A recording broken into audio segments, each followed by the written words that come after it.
buli wowangala n'omuntu mu relationship oba mu bufumbo nga mulimba every day is a fool's day. Oh my goodness.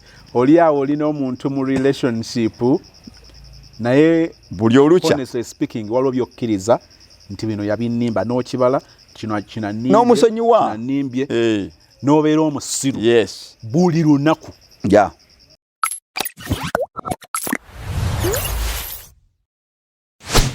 Buli bw'owasa omuntu omunafu ennyo oba n'ofumbira omuntu emunafu ennyo buli lunaku olukya ebeera lebbadde lunaku lw'abakozi gy'oli kadde tokisussa naawe sozi bw'owasa omukazi nga yasukka obulafu obanga omusajja munafu nnyo abakazi abalina abasajja abanafu be bayinza okutegeera kinnyonnyola wano what they are going through for having been married to these lazy men abatasobola kusitula muntu kumutwala mu maaso school fees omukazi yamunoonya rent omukazi yamunoonya bw'aba agenda ewaabwe n'ebintu abyegulira namushubako nti abigugize nga talina buli lunaku olukya oyo mukyala ebeera lebbadde gy'ali.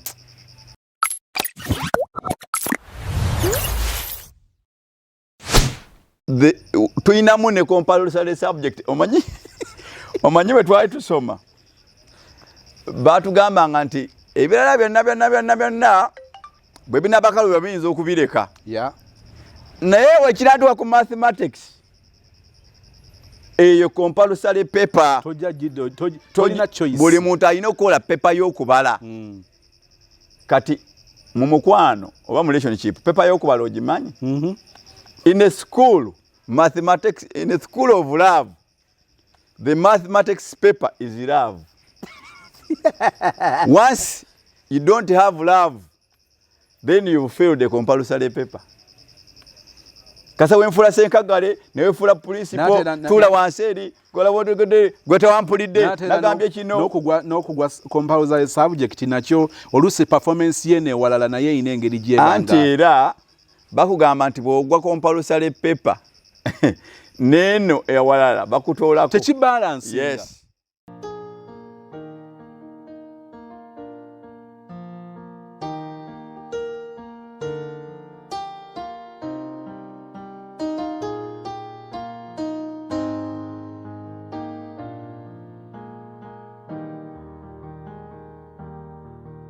Tukwebaza okubanga otambula naffe era nnyongera okukikujjukiza nti lumirirwa datawo lumirirwa battery weetuukira okulaga nti obulamu bwayo kati bukendedde singa bakubuuza bw'oganyuddwa mu ssimu yo oteekeddwa okubanga bw'oba okola accountability weekolako audit nzikiriza nti otasaanye okubanga weewa bubonero nti kikugasseeko. Tugamba nti emitimbagano mingi giriko ebirabibwa bingi naye kiri eriggwe okusalawo kikyobolaba. Njala okwebaza abatambula naffe mu kuyiga okwenjawulo okukwata ku relationships okukwata ku mukwano. Tukkiriza nti ebyo bwe bitereera awali relationships ennungi tubeera ne society ennungi evaamu abakulembeze abalungi buli muntu environment eyo bwetyo gy'aba ayagala okubeeramu. Tulina omukadde Kayita James mukadde njala kusooka kusomera message the other time twali twogera ku twebuuza ddi omuntu lwasaanye okusetolinga. Waliwo yaŋŋamba nti twakozesa ekigambo nti tuve mu kwekangabiriza n'agamba ekigambo kyatuukira ku ye kennyini nga yasooka ne yeekangiriza nga bano kiki bategeeza ki naye bwe yagenda ng'agattagatta waliwo kyali kuba kukkiriziganya n'amagumba go olina bwe wakyogera oli n'agamba nti bwe watuuka ku ekyo n'agamba nti waliwo enja okutuuka nga nature envuga sigivuga nga wangaalidde mu kwekangabiriza. Kati n'agamba nti ekyo mwakyogera nakyo nakitegeera. Waliwo wano bamuyita mu buzibu mwetuma amannya agatali gammwe naye Lovely wa Love agamba dear elder it's like you're talking about me. I got married at 33 age a year to a year. Unfortunately, financially, both of us very, very poor, yet my husband was coming to 40. I have 2 kids, but ebigambo ebimu sijja bitegeera. Addition, another kid, mukadde amawungeera gatulekawo kati amakya galitusanga ddi kawungeezi kabatwala bambi tebiri fane naye awo twetaaga okuteekateeka okusaba n'okusiiba bw'olabanga omuntu akawungeezi kamutwala ekisingako obulungi kwe kusooka n'omuwonga eri Katonda kubanga n'ebyamagero tubikkiririzaamu nabyo bibaawo.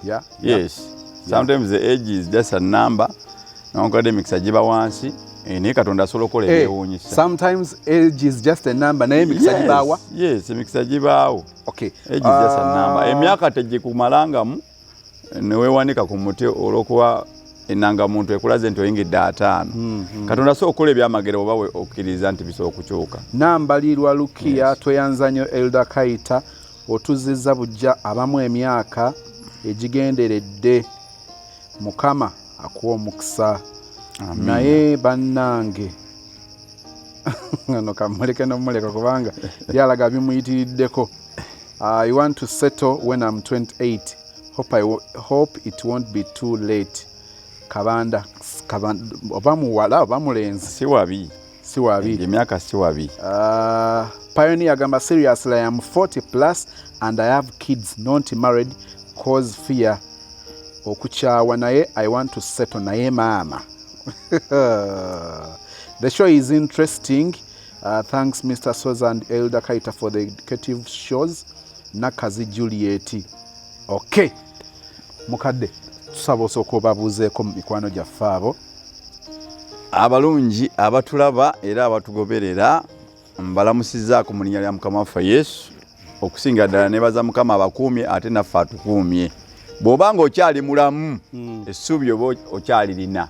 In fact omuntu alina emikisa emingi okusobola okutuuka ku kyayagala mu bulamu yoyo akyali omulamu era tewabanga wakumalamu essuubi ng'okyali mulamu. Ebintu bisobola okukyuka kasita naddala byegendereza okubigobereza omutwe gwo kasoyikiriza okuyimirira mu layini eyo n'osaba Katonda naye nga naawe oli mu layini ntuufu.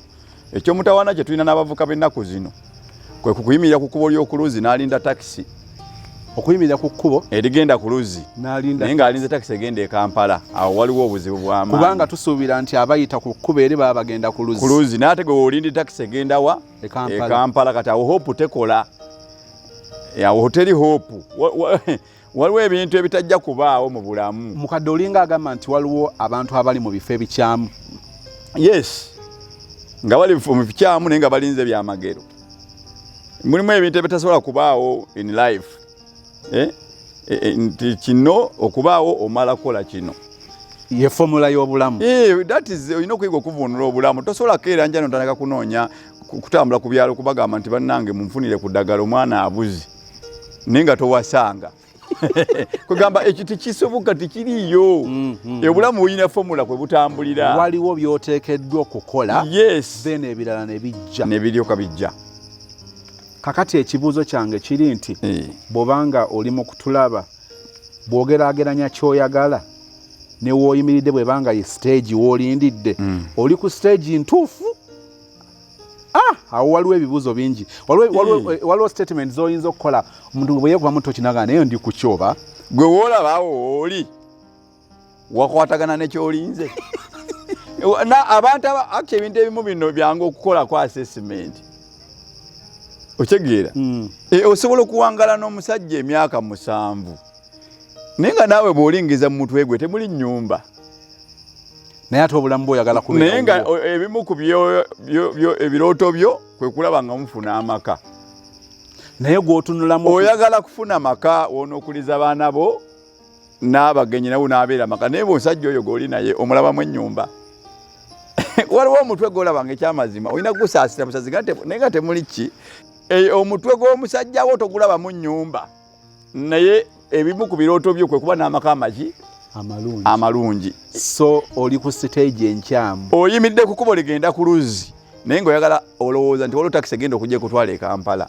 Impossible. Zonna ziyita eri yo ziyita ku koolaasi bwe kkubo lyoliko liiko ebisubi mukwesese buno bupanyapanya oli naye nga tali takisi egenda kusalaasala ejjega nti wandeba yali eyo ku kikubo ekigenda ku luzinga naye agenda e Kampala nedda eŋŋombe bazikubira ku chorus era balowooza nti abagenda e Kampala bayimiridde ku main road kuligenda e Kampala si kuligenda ku luzi. Kale tutandika butandisi olwaleero nga tetunaba kugenda wala. Of course njala kutegeeza tugenda kuba tutunuulira ku relationship yo naddala omuvubuka atannaba kutuuka kuba nti kati ofumbiddwa bakuwasizza oba owasizza olina omuntu gw'otambudde naye mutambudde naye emyezi 6 myaka 2 myaka 3 naye temunnaba kutuuka ku wolotaali waliwo tugamba nti abaaye omuntu oyo kyagala okufaanagana nekiri olina weoyagala okubeera naye omuntu gw'oyagala okubeerawo naye alabika si byaliko nga kyetaagisa okumussa ebbali otambuze obulamu oba opportunities abantu abalala abalabika nga bayinza okukugusa ku kiruubirirwa naye mukadde Hallmark Construction gwe CEO. Bwe twogera ku Hallmark Construction nzikiriza nti abaana abasinga olwaleero buli omu ayagala okubeerawo n'awawe abasinga abalaba bali ku byeyo mu priorities zankuba kyeyo esinga okubeera enkulu eyagala kubeera nawuwe. Awo twayogerako ko katono ku rent to own. Yes, rent to own. Twagala tutegeere rent to own. Tukinnyonnyole actually okufuna ennyumba oba poloti okufuna poloti n'ozimba ennyumba kyabuwaze. It is not optional. Nti kakati abakikola bakikole nze sikiriimu. Nabagambako nti omusango gw'okubulwa woosula teri agenda guwangula. Teri agenda kuwangulwa musango gwa kubula wasula. Ekyovola ne bwe tuba twogera ku basic needs of life. Shelter, of course, clothing, at least and food and housing. Okufuna woosula oba okuzimba kyabuwaze mu bulamu okulya kyetaago. Nabagamba wano mwawule needs and wants. You can do away with the wants. Jalovuga bima. Njagala kufula benzi ne botagivuga. Njagala kuzimba kanaye Maria musanvu ne botagivuga. Naye waliwo ebyetaago ng'okulya, okwambala n'okusula. Kyovula bane boba tolina woosula era sebo tulo tukuba ku lubalaza lwa neyiba. Ne boba oganya okukola era enjala ejja alusazi n'ozikola ki? Kati mulimu ebintu ebitajja kuwangula wabula nze mpa abantu amagezi buli omu ayiye engeri gy'ayinza okubikwata okubifuna. Tulina enteekateeka ono omukisa Hallmark gwe yaleeta ekyamazima naddala abali ebweru era sebo nfunye response nungi ku bantu baffe abali ebweru. Mulimu n'abamaama amaze okuweereza essente era twabalambudde dda twamaze okubalira ebizimbe byabwe. In fact mu myezi 6 nja kuwa report wana abantu betu tumaze okuzimbira amayumba. I'm going to give you a very positive report. Mulimu abantu betugenda okumaliriza ebizimbe byabwe babadde ebweru sente baziweereza abantu bazirya tebamanyi kyakuzzaako nga bambi basobeddwa. Naye ndowooza okuyita ku mukutu guno sebo weebale nnyo twagala okwebaza Mukama ku omukisa nti abantu abamu babasumuludde wano kwabadde banoonya weewo tuyinza okuyisa akasente kaffe ne katuuka ne kakola kye twagala nga tekaliiriddwa. Kwabadde kwakudda mu nyosa abamu tugenda twatandise dde okwagala nabo era tulowooza nti waliwo omu yankontakiti nze ayina yagula tax n'agiteeka e Kampala. Naye bwe yakwasa tax kati agamba nti njagala nsooke nzije era yadde agamba nti mukadde bwabanga asobola okunyambako okusooka okugyawo tax eyo yo bagigule kwemba ntandikira nkole ng'agamba tugenda kubakwatako kubanga kati eno kampani Mukama yagireeta okuyamba abantu baffe. Katwataddewo ne estates wane Kachiri, twataddewo estates wane Matuga, katwagambe nti twaguze poloti, katuzimbako n'ennyumba naye nga shell houses teziwedde. Gojja kumaliriza nga omaze okuyingira. Ennyumba yiyo, poloti yiyo kuliko n'ennyumba nsereke nzigale guyingira ove mu bupangisa. Asobola eziwedde naye ajje tumuwe. Rent to own. Rent to own. Kubanga tugamba nti osobola sente mmeka omwezi ndi nsobola okuleeta emitwalo 40 buli mwezi. Kati gyasulamu ya mitwalo 4 kati yingira mu yaffe yana naye nga risiti gye tukuwa yakugula si yakupangisa. Landlord akuwa risiti yakupangisa. Ffe tugenda kuwa risiti yakugula nga ndo sasula sente zezimu zobadde osasula ewa landlord. That's the beauty. That's the beauty. Abali ebweru Canada, UK, America tugenda kubakolera ebintu byammwe nga temuliiwo mu ngeri esingako obulungi, mukomewo mu ggwanga lino muwe obujulirwa eri abantu betukoleddeko. Twebaza Mukama nti ate be batuwa abantu abaki abalala. Abaana abali ebwere Dubai, Abu Dhabi, Oman, twagala okubebaza olw'okutwesiga. Sente zaabwe batuwa ntonotono naye era munange batwesiga. Abamu baali batutidde emabegako eyo naye kati mpereze miliyoni yange n'omwezi ogunyaga miliyoni naye nti bannange ffe nno bwe muweereze miliyoni 3-5 Mukama atuwadde omukisa, tulina ebizimbe bye tuzimba nga bya buwumbi 2-3 tetusobola ate kudduka na sente zaki ntono ezo kubanga ate tulina bakristaayo. Nze ndi mukadde wa kanisa, erinnya lyange lisinga esente. Erinnya lisinga sente kyonchagadde. Erinnya lyange lisinga sente zonna, tolina cheque gyeyinza kumpa egula James Kayita. My name is more expensive than any money you've ever thought of. So I mind about my legacy, I mind about my name. Otegedde nze seetaaga na sente nnyingi nnyo mu nsi oba bugaga bungi nnyo, neetaaga bujulirwa. Era lwaki nfaayo nnyo okulanga abantu bano bakolera ebintu byabwe nga bwe baagala ne bafuna omuwendo, kubanga njagala bujulirwa mu nsi eno. Nze njagala bujulirwa. Once you testify the good things I've done for you, abantu bajja kutegeera Katonda nti abakristaayo abasemisidde bakola ebintu eby'amazima. Ekyo kye njagala. So tolina sente zoyinza kumpa liri worth my name. Teziriyo. Kati kyenva ngamba nti nze amazima kwenzimbira. Era n'abali eyo kambategeeze kambasomese amazima capital. Bw'oba tolina ntandikwa nga onoonya entandikwa neekubula, noonya mazima. Yaba capital atandikirwako. Teriyo capital yenkana mazima.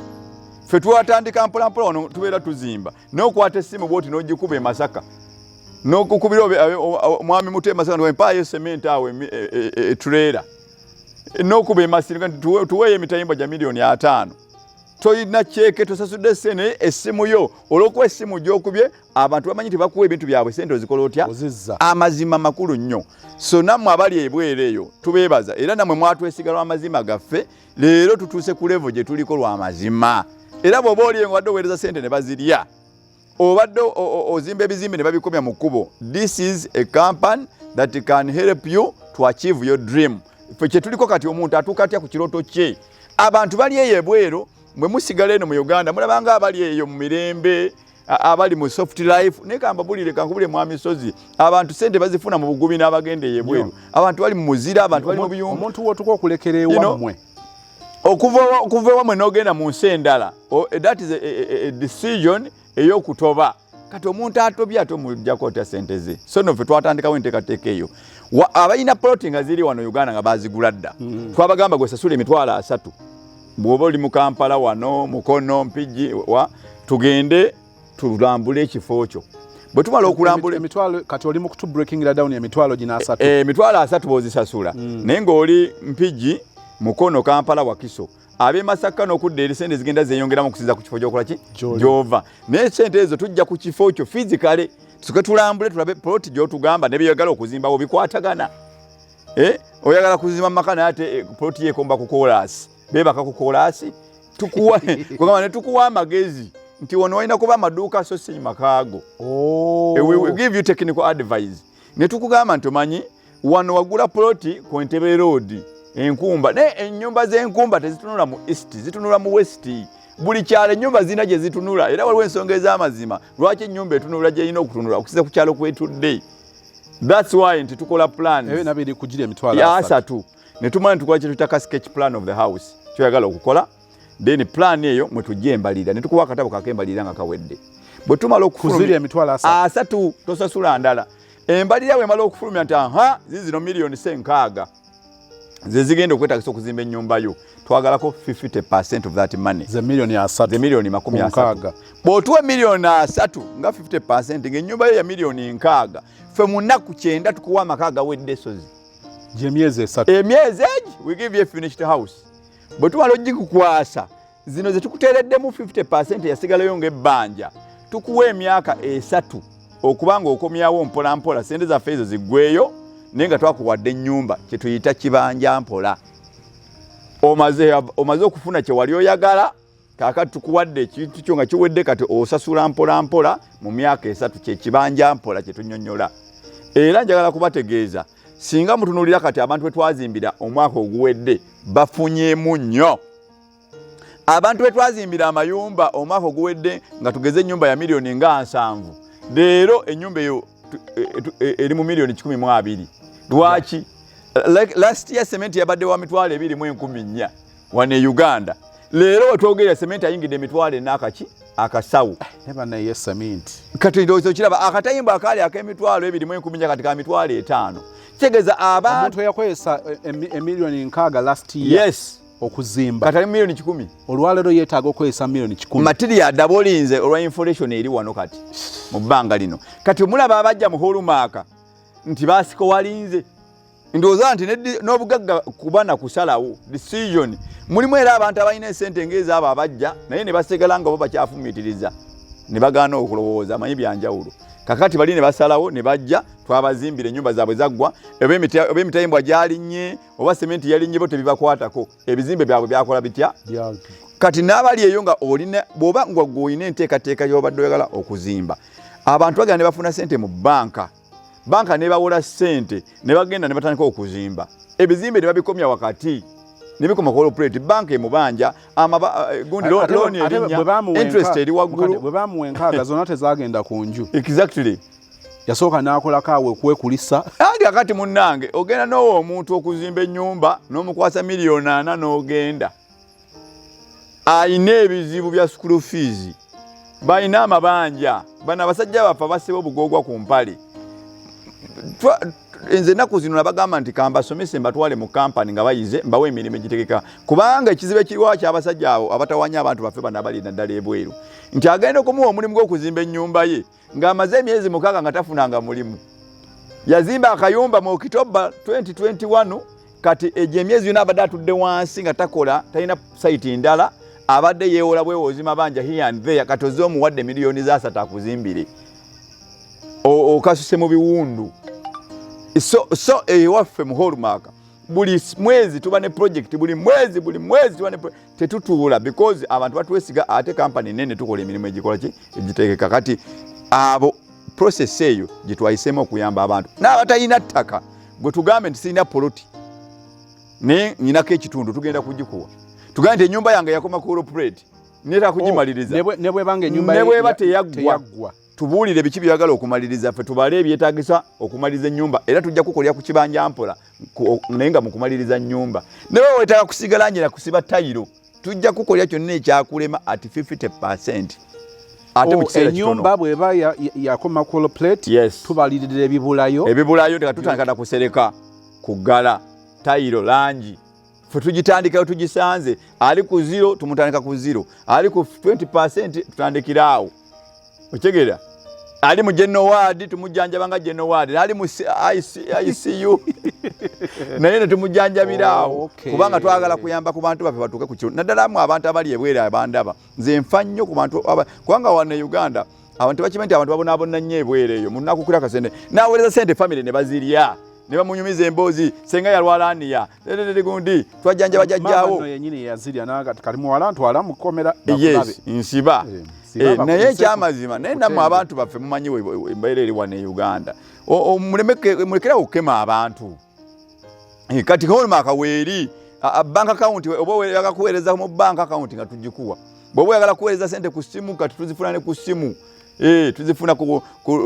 tuzifuna ku Western Union World Remit they send money ne tuzifuna wano kakati ogwo mukisa weeguli oyagala nyumba oyagala kuzimba maduuka oyagala kuzimba hotel oyagala kuzimba apartments oyagala kutandika w'essomero oyagala kuzimba ddwaliro oyagala kuzimba maka ga kirooto kyo byonna ebikolagana ne construction and painting tugenda kubayambako kambategeeze togenda kuyita mu hallmark ne wejjusa 50%. Just 50% of the total bill and we give you a finished house of your dream.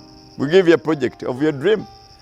Ate kamba buli teriyo kintu kya bbeeyi nga kuzimba ng'ogenda olembegereza ozimbako noddamu n'omulayo ekyo ne liwa kitulaga it is so costly, it is very expensive sozi okuzimba ennyumba ng'osiriikiriza inflation ejja kukuba ogenda okutuuka ogiddako nga ne byewetaaga okuzza watandika nga biiru yo yakuzimba nnyumba ya miliyoni 8 ogenda kumalira miliyoni 15 olw'okuzimba okwo kwa phase teriyo goyinza genda nogamba nti omanyi omutayimba mu kutunda ssente meka nti 8,000 nti anze mugumpe ku 6,000 kuba natandika dde okuzimba ohadde ajja kutunulira nga omwewuunya ojja mwewuunya naye bwakwewuunya ku 6,000 nze nali natandika dda musereba nabakatandika bajeti yange enkadde yabali 6,000 si ojja kuswala era twagala tubawe enamba ya WhatsApp luli enamba bagamba namba teyali ya WhatsApp njagala kubawe enamba ya WhatsApp buli omuntu agala okubuuza kyagala okubuuza abuuze oyinza nogamba nti njagala mumpeerezeeyo ku bizimbe bimuzimbye njagala mumpeerezeeyo ku plan zindabeko bw'obanga oyagala kuzimba apartments tugambe tukuweerezeeyo ku bizimbe ku apartments zetuzimbye olabeko ofune ekifaananyi mukadde abamu bamanyi oweereza bye batakoze eri abantu kati abannayuganda bagezi akwata ekizimbe ky'omuntu omulala nga ffe tukola bino obulangu tubulaba era omuntu eyeesigamye benzi nga siye oba omulaba otegeera omuntu asobola okwesigama benzi naye nga tegudde olubege era osobola okuguma mba nkimanyi nti oyo benzi ayeesigamye neesigame otegeera sebo esozi naye nga gye bali of course babikola omuntu mumuweereza nti waba yagala apartment babikola naye ffe era oba otulaba nti bano baleka beebo omusajja azze okugula ettaka miliyoni 10 otunanga ku kisologi ky'essaati n'olaba bwe kiri omanya nti bamutumye kulambula ttaka oba nannyini yeetuukidde okola ki so we give genuine information because fe tulina ebizimbe bye tuzimba tuzimbako edde wali emaganjo tuli mu kuzimbako edde ekyali wajjala tuli mu kuzimba hostelo z'ebugema n'ebipande byaffe kwebiri ku makubo emmotoka ziyitawo ne zibiri we have our billboards and everything ate ne betuzimbidde boka ku mutimbagano twedana bakolamu kibiina ne bakola programu zino kati nze mumenyera naki nze sigenda kuddamu kumenyekana bino twalireese bewazimbi tandika ensi yonna eri wano abantu benzimbidde bangi tubajjeeyo testimonies but they tell these people what we've done ne by the ojja kunfunirayo kati benjagala bakole program kubanga yaabwe nze bekuba benazimbira mpamba bwambi programu yaabwe netujogereramu nenga abatwazimbira balina n'okukola programu eno sebo enamba ya WhatsApp kogenda okuyita ng'olina kyoyagala okumbuuza ate by the way oyinza n'okumbuuza beyond construction bwobanga olina ekintu kyolaba oba kyankulaakulana oba kyabyamwoyo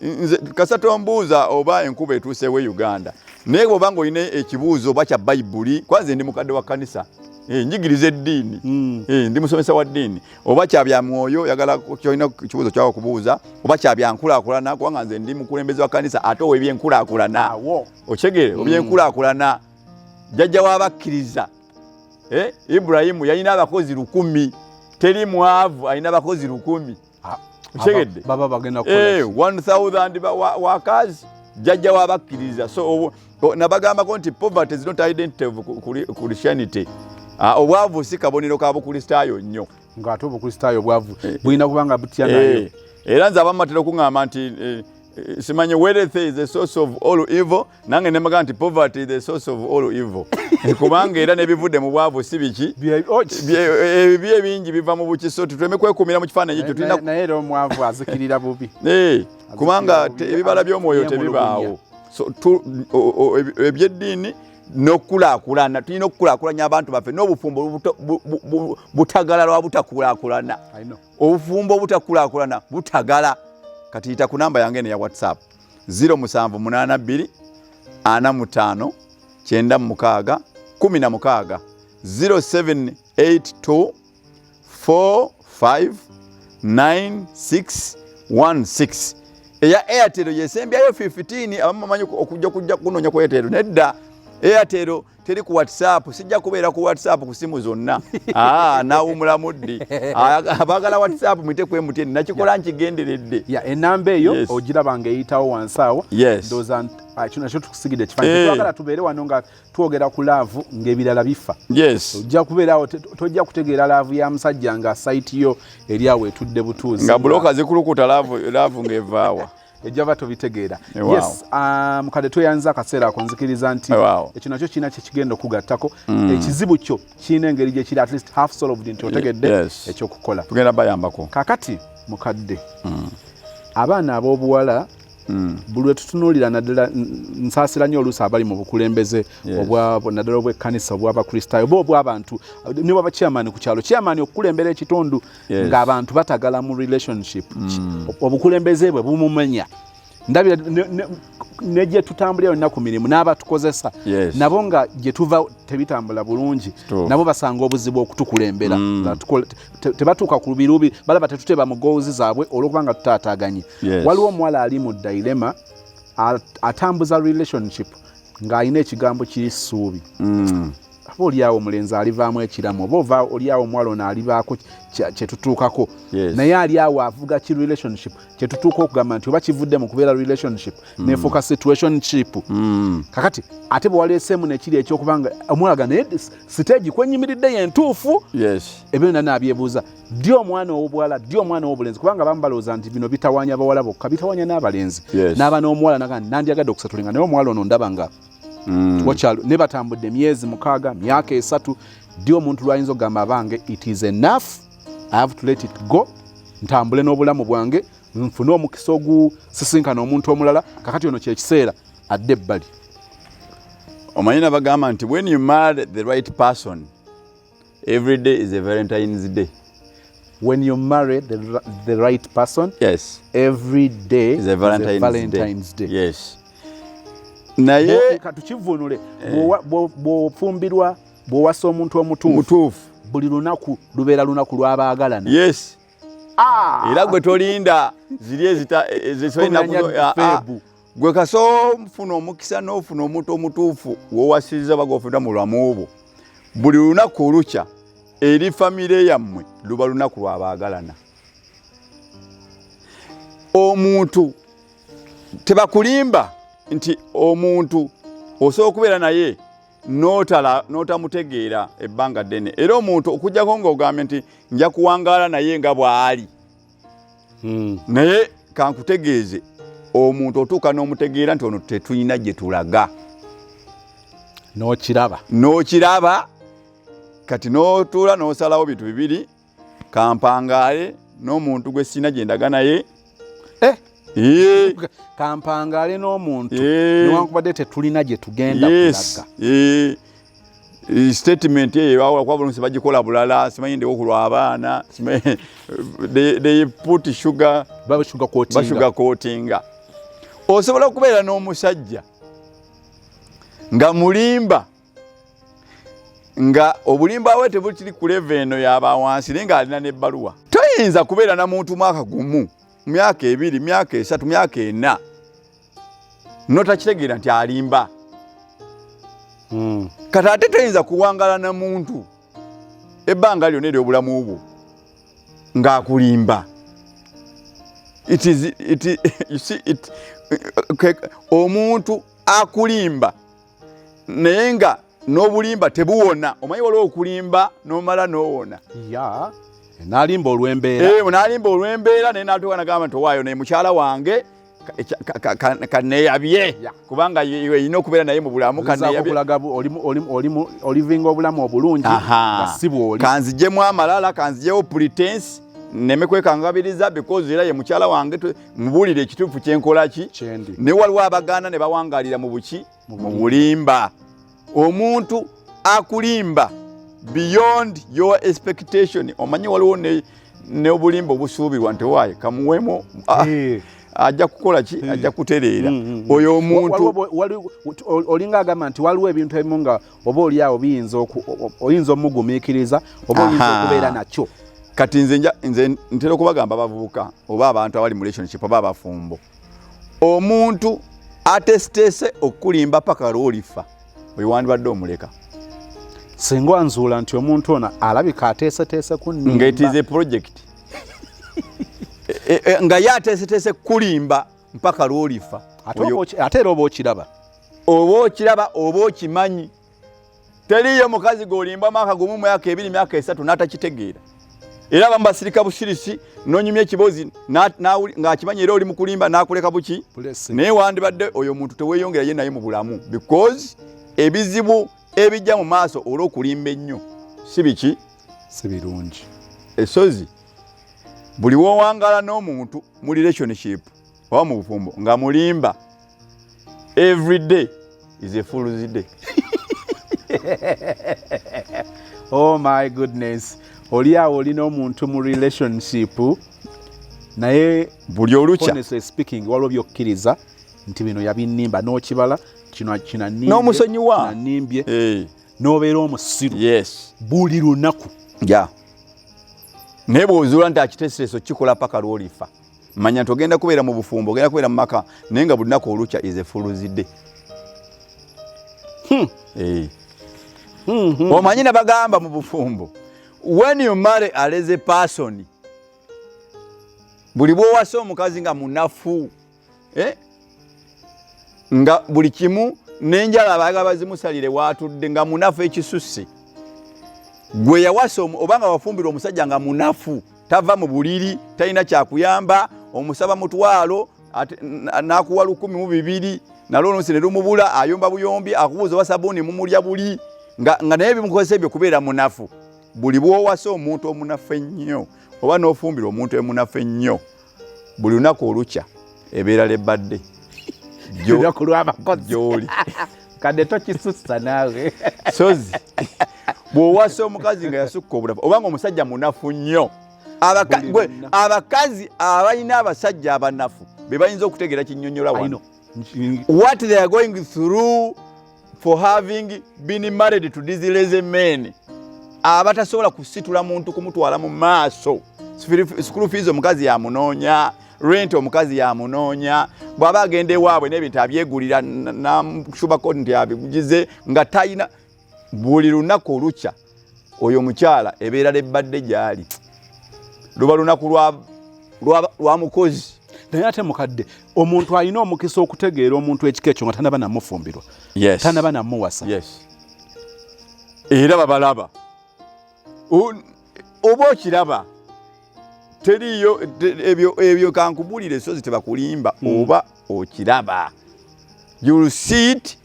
N'omuntu atalina gyajja kutwala oba omulaba nti omuntu ono agenda kunfuula omupakasi ngenda kuba muntu nja muzaalamu abaana naye ndabika nze nja okubaweerera ndabika nze nja okusasula era ekizibu kyetulina nze kyenina n'abantu mu relationships abantu ayagala kukyawa nga amaze kuzaalamu. Lwaki omala kuzaala abaana basatu olyoka okyawa omuntu? Abantu bande mumakyayira mu courtship. Leave these people in court. Take your time in courtship. Why are you rushing? Why are you rushing towards the problems? Omanyi nabagamba ebintu bino eby'obufumbo. It is a school. This is a school mu bufumbo mwe tuli. Era atadiredde kubeera muyizi teyandeewandiisiza mu ssomero lya bufumbo. Obufumbo ssomero nga toteeka nga toli mweteefuteefu kubeera muyizi. Don't bother. There are some people abayingidde mu bufumbo naye bwe batuuse mu bufumbo ne beefuula ba principal naye ng'alina kuba muyizi. Oyina mu bufumbo our principal is our God. Katonda ye Senkaggale. Katonda ye yakulira institution y'obufumbo. Ye CEO ye principal. Abasigadde bonna ne bwe ovuga benzi oba student. You are student. Kati buli bw'owakana okubeera student noyagala obeere lecturer, professor, principal, oba prefect, oba head boy, oba okiyiye oyina kuba student ng'era olina student munno. Ba student bakola ki? Ba student babeera ne kirita discussion. Era ba student abana performing obulungi mu semester yaabwe oba mu second oba wherever they are baba n'ekiseera kye batuula ne ba discussing ennamba ezibasoomooza. The performing students always have time to sit down and discuss challenging numbers. They come up with better and best equations to encounter these numbers that are becoming tight. Bonnanga bayizi. Kuba tekuliko lecturer. Kuliko teacher. Toyina kuba teacher, toyina kuba lecturer, oyina kuba muyizi. Ate obufumbo oba relationship ly'essomero eritali mu break tebakuba kadde. Kati katugere tuwummulemuko. Musawa za buleke mumuleko eno instruction ovuga kalamba. Teri buleke tosuubirayo nti waliwo agenda okuba akadde. Do we switch from one lesson to another? Oba ziriako tuvuga kalamba era nga bw'ogambye. Ovuga kalamba. And tuyinamu ne compulsory subject. Omanyi bwe twali tusoma. Baatugambanga nti ebirala byonna bwe binabakalu bayinza okubireka. Yeah. Naye wekiratwa ku mathematics. Eyo compulsory paper. Tolina choice. Buli muntu alina okukola paper y'okubala. Kati mu mukwano oba mu relationship paper y'okubala ogimanyi? In a school, mathematics, in a school of love, the mathematics paper is love. Once you don't have love, then you fail the compulsory paper. Kasa wenfula senkagale newefula principal tula wanseri gola wodogede gwete wampulidde nagambye kino n'okugwa compulsory subject nakyo olusi performance yene walala naye ine engeri gyebanga anti era bakugamba nti bwogwa compulsory paper neno ewalala bakutoolako tekibalance. Yes, it will not. Era kyekizibu nti omuntu ne bwakola kine nga talina mukwano eri omuntu munne. If you don't love that person truly, ne bw'onookola ebintu ebyenkana ki temujja kubeera successful mu relationship. So nze njagala nkubuulira ekintu kino nga ne mu kamera kubanga nze kati mpangadde emyaka egiwera mu bufumbo. Emyaka gigenda mu 13. Tulina abawala ebwera eyo nga omutima gwe guli wa Derek, ng'omwoyo gwe guli wa Steven, naye ng'omubiri gwe guli wa Walusimbi. Gwawangaala naye. Mulimu abaawangula emibiri gyabwe naye nga baalema okuwangula emitima gyabwe. Ate mulimu abaawangula emyoyo gyabwe naye nga baalema okuwangula emibiri gyabwe. Era osanga omuwala nga aswitiza ku simu, hi my love, hello, naye nga gwagamba I love you my sweetheart, bannange empeera wano nenkulowoozaako nga tasobola kufuna mukisa kubeerako naye. Nga Walusimbi atalina mutima goono yalina omubiri. Yes, lwaki? Walusimbi yalina kasente asobola okusasula rent, ono mwasula asomugulira smartphone, asobola kumusasula smartphone, data, ennyumba mwasula, asobola nomugulira akamotoka n'akola ki? Navuga. Era n'amugamba nti ekyamazima omutima gwange gwagala gwe, naye naawe olaba embeera gyekola ki? Ate naawe weemanyi. Kati newankubadde Walusimbi abeera n'omubiri naye ono omwoyo omutima gwe guliwa. So kyovuga ogamba nti mu bwa student bwe tulimu obwa relationship, yes, oba love, yes, oba marriage. Yes. The paper tukirizibwa eba lesson eno subject eri compulsory gye bayita love. Yes. Tubadde wali nga tulaga nti don't rush into problems. Yes. Bw'obanga olina omukisa ogw'okutegeera obuzibu omuntu bw'alina obuteebereka. Kati aki omuntu atakwagala muleke. Kekakwakuliza akasooka. Omuntu atakwagala muleke. Ne bw'oneekola otya ojja kufuna ebizibu. Omuntu ayinza n'okukuleka ku kitanda ng'ogenda kuzaala n'avuga n'agenda. Takwagala. Ndowooza naye nga g'ogenda okuzaala wuwe n'avuga n'agenda mu bbaala n'anywamu. Mukadde njala tukootinga omuntu atakwagala muleke. Omuntu atakwagala muleke because yagwa compulsory paper ate yagala mutwalako ekyesi. Takwagala eyo ye pepe enkulu yagwa compulsory paper. Takwagala, he has no love for you, kati it will not work out. Atakwagala muleke. Kyova olaba ajja kulimba paka lwolifa. Takwagala. Era akabonerako kulimba ennyo omukazi tebakulimba nti kaba kakumwagala. No. Akabonerako kulimba omuntu nga tomwagala. Omuntu goyagala, you say the truth. Bwe zibamba okunogalamira ne zikulya. Bulungi ate. Sajja yimbako nagamba nti ngalamire sibaye bankube oba yali Bwebeekulu. Bwebeekulu abalwa byamucyankala nako one time. Bwebeekulu byamucyankala one time. Omuntu laka ngo bagenze ejjinja. Naye n'oluyimba lwe yayimba mu kiseera kyo nti waayo ngalamire bankube ki? Bankube mboko ku lubuto. kagamba ne mukadde mukwano gwange ali mu kulaba show eno ng'oli mwana wa buwala oli mwana wa bulenzi ebintu ebimu abamu tuyinza okuba nga tuyigidde ku mirimu naye nga tetwandikwagalizza kubeera mu state ya kuyigira ku mulimu kakati tugenze okuyiga ng'olwedde tukola ensobi kakati twagala okufuna omukisa gwe zino bwomala obifuna ziba zikolanga preventive measures kakati omuntu we yabonaabonera emyaka 5 okirabira mu mwezi n'otayokya myaka gyo omuntu atakwagala oyo muleke ate munange abantu teriyo kimenya sozi teriyo kimenya nga kwesiba ku muntu atakwagala bannange akwembarasinga n'oguma nagamba ebigambo bikulumya omutima n'oguma kubanga maybe olina kyomwagalako bambe owulira gwe wandibadde obeera naye owangalya mu bulamu oba okunyigirizibwa kankutegeeze olaba relationship like it's like a house ebanga nyumba era nali mpagala mulinga nti ebanga nyumba kakati relationship giyite nyumba gitunulire ng'ennyumba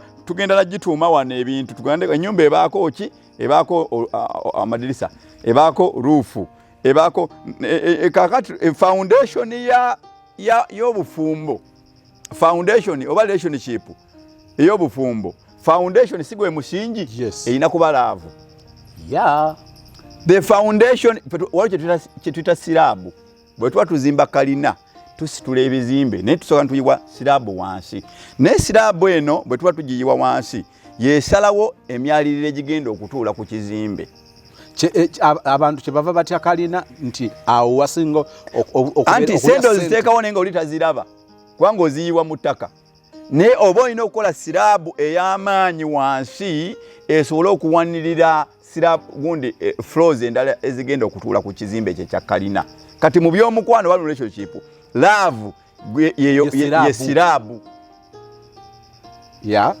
kati siraabu yo erimu enkokoto kirasi ki bwe tuba tuzimba kalina tulina enkokoto kirasi 25 kirasi 20 kirasi 15 waliwo gy'osanga nga enkokoto bw'ogikubamu drilling machine emenyeka bumenyesi nga drilling machine ng'esobola okuyingira mu siraabu n'eyitamu bweki bwegiseegeza nti enkokoto eyo teweza na kirasi 10 nga drilling machine olujingizamu bwoti eyitamu bugisi kati siraabu tolina gikubamu n'eyitamu bugisi erina kukaaba nga teyingira naye bw'olabanga drilling machine eyitamu bugisi mu siraabu manyi eyo teweza kirasi 10 kubanga the best classes to be 25 to 30 eya gonde ya siraabu kati tugenda tunulire foundation ba siraabu y'omukwano gwammwe erina which class eri below 10 eri 15 eri 20 omuntu bw'omulaga ebizibu byo byolina katolo tuli ku drill tuteka drill mu siraabu omuntu ono singa tuba tulina obuzibu obuzibu bwonna si bwa ssente abantu balowooza nti buli buzibu buba bwetaavu bwa ssente omuntu ono ng'olaze nti olina concern olina obwetaavu olina obuzibu response ye eri etya mulimu omuntu aba n'omuntu we ng'amwagala omuntu ono gw'ayagala bw'afuna obuzibu ono n'alemwa n'okulya emmere n'alemwa n'okusetolinga ku mulimu ne wabaawo omulala alina obuzibu n'ategeeza ku mwagala we nga buli wamutegeeza yeerabira nga obuzibu bujukiza bujo naye nagambye ndi mulwadde nagambye ndi kukira kozi obadde oli kati bweba drilling machine eyiseemu buyisi kirasi tewera na 10 eyiseemu buki kitegeeza foundation y'omukwano gwabwe nafu eyo ye foundation yesirita siraabu kati kola kye tuyita ebisenge by'omukwano ebisenge by'omukwano trust kwesigaŋŋana byebisenge bya laavu oba ebyomukwano kwesigaŋŋana katutunula omukwano oba relationship ng'ekizimbe do you trust your friend yakwesiga era nsonga kyezamazima zowa nti akwesiga okwesigaŋŋana trust kati omusingi bwe gumaze oba siraabu bwemaze okuba ng'ekakase bulungi kakati tuli mu kusitula kati tusitudde tugende ku kuggala enzigi tutaddeko ebisenge byaffe yes. ebisenge bino bibugiriza ennyumba eno mwe tugenda okubeera walling bagita walling ebisenge by'ennyumba kakati ebyo tugamba nti obwesige mu munno ye walling byebisenge by'ennyumba kati tugenze tugalewo omuntu ono nga tukyali ku trust ng'ebisenge yes njagala okujjukiza mukwano gwange alaba sheno twagambye nti tetwagala kumala biseera mu relationship nga terina gye tutwala yes netugamba nti wali di omuntu lyandigambye nti omuntu ono kakati kireka kyekiseera musse mu kasero yes bwaba waliwo sekiboobo aneetaaga muteke ku minzaani bw'abanga alina gyanzigusa neme kwonona biseera byange noono ngende ne sekiboobo ebintu bino tusinze kutagetinga nnyo omwana w'obuwala n'omwana w'obulenzi atannaba kutuuka oba atannaba kuyingira bufumbo wow.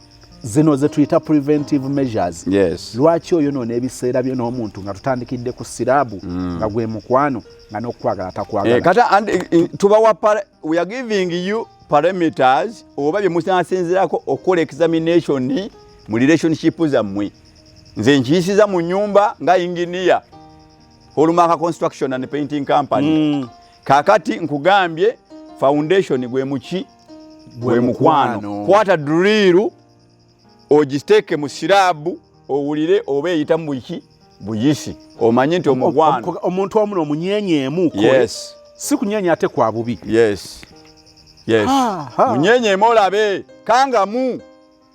kangamu setting ayo koko examination olawo basiko walinga ku baana ab'obulenzi nga tukyali ku siraabu ku baana ab'obulenzi eri omwana ow'obulenzi abaako for instance omuwala asabye $5,000 ne bw'agenza okunsaba $5,000 kituufu kiri nti zinyinza obanga mbadde nawo n'akakadde naye ng'olw'obwetaavu obutwala akakadde okukajjako $5,000 kinene obuli awo abadde azina ne namugamba omanyi mukwano nzikiriza $5,000 giyinza obutasoboka ga $25 tegasobola kusooka ne gatandika omwana n'alyoka ava mu mbeera awo toddamu kunkubira naga nti nali saategeera muntu gwe ndi naye nti yawandika oluyimba lwa 25 kwegamba n'ate n'ajeregerera ddala naga nti bulijjo mmala na buki nabudde n'omulenzi era jajinga saidi zonna kati n'omulenzi naye ataddemu drill omwala ono bwe mba sirina singa sikoze ku byetaago fuli nga bwe yandirowoozezza kitegeeza oba tosobola kutuukiriza byetaago bye siraabu eyita muyisi duliru kitegeeza omukwano tewali waliwo ekyazimbirwako kyemuyita omukwano ekitali mukwano bwe mba sirina ssente yes ali ku facilitation waliwo omukwano gwa facilitation gwe nagambye ogwa walusimbi ntosobola okuwangula omubiri gw'omuntu era n'obeera nago n'omukozesa omuwala by'oyagala naye ng'omutima gwe togulina era singa alifuna omukisa okukuva mu ngalo ng'alina omutima gwakolifayinze okubeera naye tolimusigaza omulenzi naawe olina omukisa okuteeka drilling machine mu siraabu ey'omukwano gwammwe okukakasa njagadde nnyo ndowooza bwe tunaategeera omusingi ebirala ndabye nga bijja foundation katusereke katugenda ku roof kati bw'ozimba ennyumba era tubeera neki tuvudde ku siraabu ne tugenda ku bisenge walling okwesiganga na trust ne tugenda kati ku roof tusereke roof is faith omuntu oyo alina okubanga abantu abamu tebaawula trust na faith omuntu alina waliwo okukkiriza era omuntu oyo alina kuba ng'atya Katonda olwo n'omanya nti enkuba ey'oluvannyuma bw'etonnya kibuyaga n'akunta yes ruufu olina ruufu oba olina bitundubaali waliwo abantu abali mukwano naye nga ruufu bitundubaali ruufu omuntu oyo atya Katonda tomanyi kirungi nga kubeera na mukazi atya Katonda tomanyi kirungi nga musajja atya Katonda owona ebintu bingi faith teriyo kintu kitiisa muvubuka nga kwetooloola manju n'asanga girlfriend we ng'afuwa emmindi ku myaka 24 teriyo wekanga nga nti bannange otandika okulaba nga omulabira mu kifaananyi kirala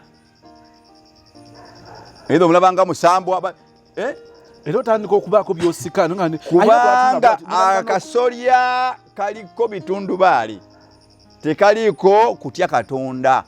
Bassebo ne bannyabo byonna biyinza okubalema naye mubeere n'ennono mubeere n'omusingi ogw'okutya Katonda olwo mujja kumanya nti enkuba tejja bakuba nnyo.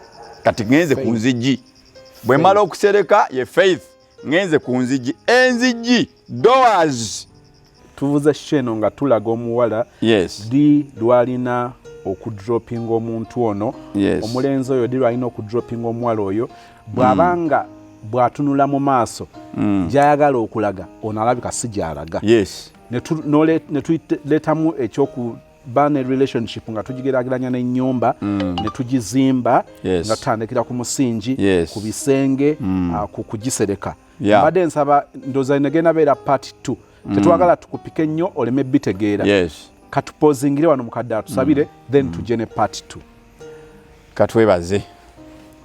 Mukama Katonda omukulu w'omu ggulu tukwebaziza gwe kitaawe wa Mukama waffe Yesu atula mu butangaavu ekisa kyo Mukama n'okwagalako birabise eri obulamu bwaffe. Katonda kitaffe w'omu ggulu tuleeta abaana bo ab'obuwanyizi n'ab'obuwala abali eyo abamu basobeddwa abalala bayaayaana abalala balemeddwa okukola decisions olw'ensonga ez'enjawulo naye Katonda kitaffe ow'omu ggulu gwe Katonda eyatonda abantu bo ate mu kifaananyi kyo. Mukama abaana bo bamanyi wabamanya nga tebanaba kubeerawo era bamanyi ate manyi ne gye balaga. Katonda kitaffe ow'omu ggulu wabaawo asobeddwa teme kkubo awatali kkubo. Katonda kitaffe ow'omu ggulu kola ebyamagero eri obulamu mu baana bo basobole okuyimbya bakuweera obujulirwa. Twetaaga okumanya amagezi n'okutegeera okusobola okusalawo ebyamagezi eri obulamu bwaffe. Tetusobola Mukama kutegeera kintu kyonna nga totuwadde magezi go nga bwe wagamba. Nsabira Katonda waffe omulungi abantu abatulaba obawa amagezi mu mitwe gyabwe obawa okumanya n'okutegeera basobole okukola decisions n'okusalawo kw'amagezi basobole okubeera mu bulamu bwano Mukama nga nabo basobole okubeera obujulirwa. Emikisa gye wasuubiza abakwagala kabagirabe nga bayingira era bafuluma abaana bo balabenga emikisa mu kyalo ne mu kibuga tukusabe nga tukwesiga ku bwa Yesu Kristo obuwanguzi bwaffe. Amiina.